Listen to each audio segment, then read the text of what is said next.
आओ दोस्तों आओ। तो गाइज सत्यमेव जयते 2 की अपार विफलता के बाद जॉन अब्राहम एक और नई मूवी लेकर हाजिर हो गए। तो आज उनकी मूवी रिलीज हुई है अटैक पार्ट 1। तो मैं इस मूवी को देख चुका हूं और दूंगा इस वीडियो में इस मूवी का एक छोटा सा रिव्यू और बताऊंगा कि ये मूवी कैसी है, आप लोगों को मूवी देखनी चाहिए या फिर आप इसको स्किप कर सकते हैं। चलिए जल्दी से शुरू करते हैं। आपके अपने YouTube चैनल रिव्यू आयरन में एक बार आपका फिर से स्वागत है। तो गाइज अटैक पार्ट 1 को देखने के बाद अगर मैं एक लाइन में आपको अपना रिव्यू बताने की कोशिश करूं तो मैं इतना बोलूंगा कि ये मूवी मेरे लिए एक एवरेज से थोड़ा ऊपर साबित हुई। और थोड़ा ऊपर साबित होने में जो सबसे बड़ा हाथ है वो है इस फिल्म के एक्शन का। जी हाँ, जब इस मूवी का ट्रेलर आया था तो ट्रेलर रिव्यू में मैंने ये बात बोली थी कि इस मूवी का जो एक्शन है, इस मूवी का जो थीम है, हालांकि जो प्लॉट है वो इंडिया के लिए एक न्यू प्लॉट है, एक यूनिक प्लॉट है। हालांकि हॉलीवुड में इस प्लॉट पर न जाने कितनी मूवी बन चुकी है, सुपर सोल्जर कॉन्सेप्ट पर न जाने कितनी मूवी बन चुकी है, लेकिन बॉलीवुड में ये कॉन्सेप्ट पहली बार आ रहा है। और उसी रिव्यू में मैंने ये भी बोला था कि इसका जो एक्शन है, जो जैसा ट्रेलर में दिखाई दे रहा है, वो इसकी सबसे बड़ी जान होने वाला है। तो भाई वही हुआ है कि इस फिल्म में जो एक्शन है वो इस फिल्म की सबसे बड़ी जान साबित होता है। लेकिन भाई एक दो चीजें अगर नेक्स्ट लेवल की और बाकी की चीजों पर अगर फोकस ना किया जाए तो जो प्रोडक्ट निकल कर आता है वही हुआ अटैक के साथ। आगे डिटेल में बात करने वाला हूं। तो गाइस देखो, अगर मैं बात करूं इस फिल्म के पॉजिटिव और नेगेटिव पॉइंट्स की तो मैं बात करूंगा कि इस फिल्म का सबसे बड़ा यूएसपी बोलूं या सबसे बड़ा पॉजिटिव पॉइंट बोलूं तो वो है जॉन अब्राहम और इस फिल्म का एक्शन। जी हाँ, मतलब जो सुपर सोल्जर का कॉन्सेप्ट जो दिखाया गया है उसके लिए जॉन अब्राहम को बिल्कुल परफेक्ट कास्ट किया गया है। जॉन अब्राहम सुपर सोल्जर के कैरेक्टर में एकदम फिट लगते हैं, एकदम बेहतरीन लगते हैं। वो उन्हें पर्दे पर देखकर ये एहसास होता है, बिलीव हो जाता है कि हाँ सुपर सोल्जर एकदम दिखने में ऐसा ही रहता होगा। अगर बात करूं एक्शन की तो भाई एक्शन जो है वो चाहे मैं फर्स्ट हाफ में बात करूं चाहे मैं सेकंड हाफ में बात करूं, एक्शन बेहतरीन है। और अगर मैं ये बोलूं कि अगर आप एक्शन फिल्मों के दीवाने हैं और आपको फिल्म में एक्शन देखना ही पसंद है तो ये फिल्म आपके लिए एक अच्छी खासी बेहतरीन मूवी भी साबित हो सकती है। लेकिन भाई मेरे लिए इस फिल्म में जो ड्रॉबैक्स थे वो थे इस फिल्म का स्क्रीन प्ले।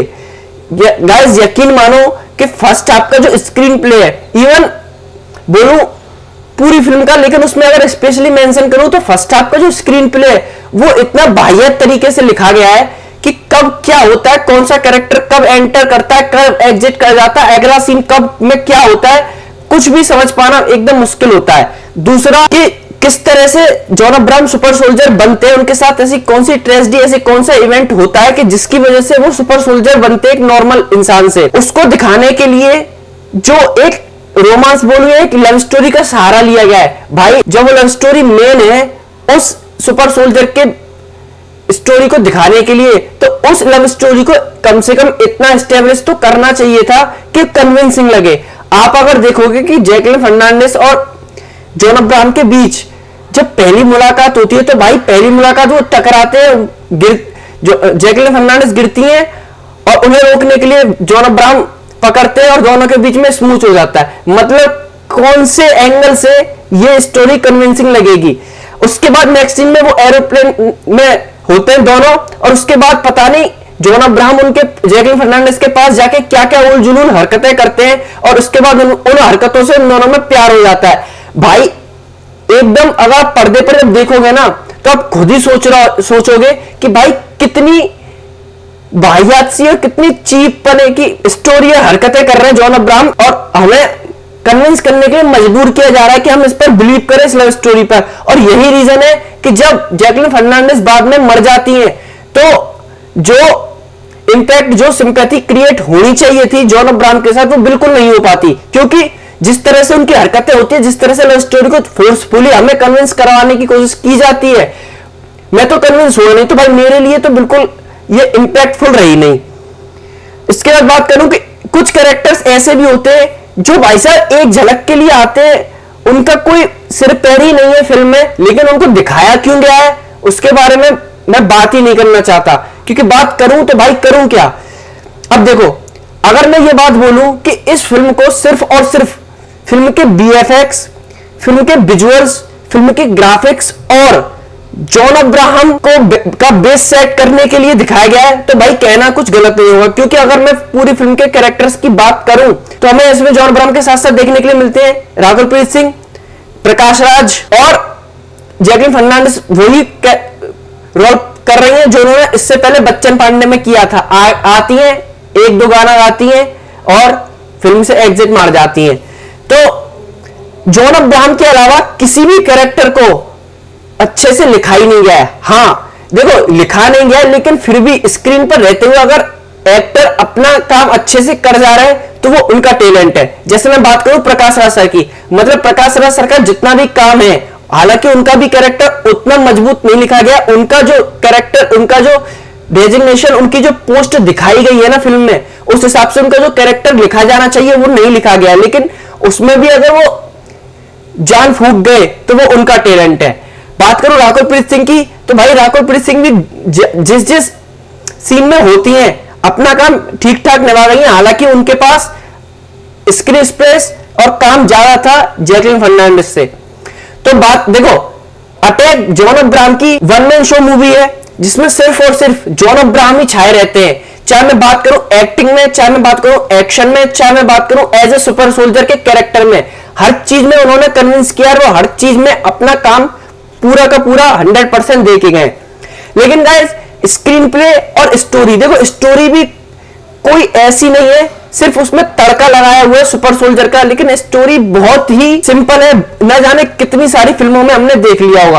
और इस फिल्म का जो सेकंड हाफ है वो मेरे हिसाब से, देखो फर्स्ट हाफ जैसा था मैं बता चुका हूं कि स्क्रीन प्ले कितना लूज है, लेकिन सेकंड हाफ में हमें एक्शन ही देखने के लिए मिलता है। लेकिन सेकंड हाफ की सबसे ज्यादा जो सबसे बड़ी जो कमी है वो ये है कि जिस तरह से जॉन अब्राहम का कैरेक्टर डिजाइन किया गया है, लिखा गया है, उसके कंपैरिजन में जो इस फिल्म में जो नेगेटिव रोल में अगर उसके कैरेक्टर को भी उतना ही मजबूती से लिखा जाता और लास्ट में क्लाइमैक्स में अगर इनका एक आध फेस ऑफ सीन दिखा दिया जाता तो शायद फिल्म और अच्छा पीक ले सकती थी और सेकंड पार्ट के लिए एक अच्छा खासा बेस सेट कर सकती थी। लेकिन सेकंड हाफ के लिए ये लिखा आता है फिल्म में कि second part will be coming soon, जल्दी आएगा। लेकिन भाई फर्स्ट हाफ का तो कम से कम क्लाइमैक्स ऐसा रखते कि सेकंड पार्ट के लिए इंसान को इंतजार रहे।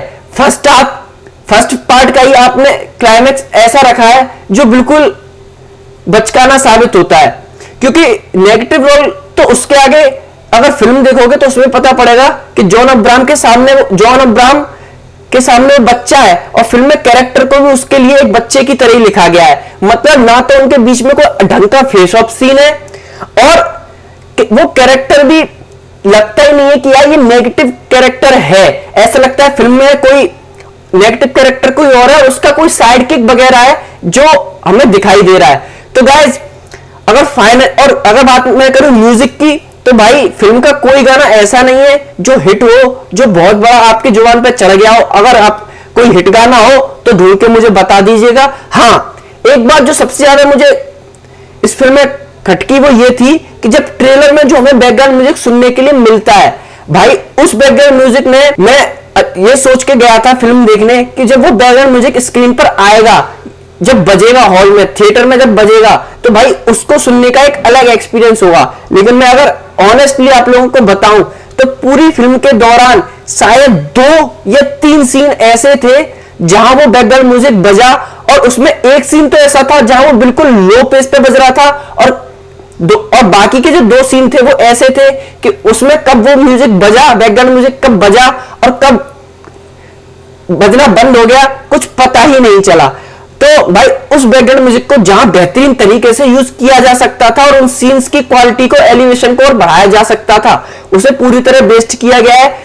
थ्रिल का भी स्कोप था फिल्म में, कई सीन्स ऐसे थे जहां उन्हें अच्छा खासा थ्रिलिंग बनाया जा सकता था, वहां उस थ्रिल की भी कमी नजर आती है।